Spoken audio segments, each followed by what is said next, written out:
Joseph రావును 15 రోజుల custody కోరుతూ గన్నవరం కోర్టులో పోలీసులు మరో పిటిషన్ దాఖలు చేశారు.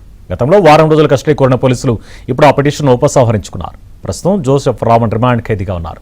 ఇదే అంశానికి సంబంధించిన డీటెయిల్స్ మా ఏపీ బ్యూరో చీఫ్ రామారావు అందిస్తారు. రామారావు. జోసెఫ్ రావణ్ ను 15 రోజుల కస్టడీ ఇవ్వాలని కోరుతూ గన్నవరం కోర్టులో ఈ రోజు పోలీసులు మరో పిటిషన్ దాఖలు చేశారు. గతంలో వారం రోజుల కస్టడీ కోరుతూ పిటిషన్ వేశారు. అయితే వారం రోజుల కస్టడీ చాలదని భావించిన పోలీసులు ఆ పిటిషన్ ఈ రోజు ఉపసంహరించుకున్నారు. మళ్ళీ 15 రోజుల కస్టడీ కావాలని కోరుతూ ఈ రోజు మరో పిటిషన్ దాఖలు చేశారు. కొద్దిసేపటి క్రితం ఇప్పటికే రావణ్ యూఏపీఏ కేసులో అరెస్ట్ అయ్యారు. ఆయన జ్యుడిషియల్ రిమాండ్ లో ఉన్నారు.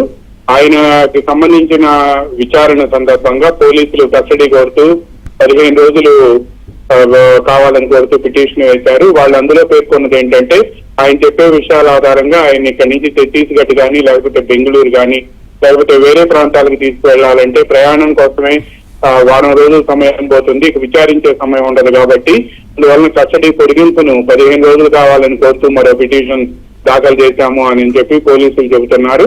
ఆ పిటిషన్ కూడా ఈ రోజు కొద్దిసేపటి క్రితం గన్నవరం కోర్టులో దాఖలు చేసినట్టు పోలీసుల ద్వారా సమాచారం అందింది.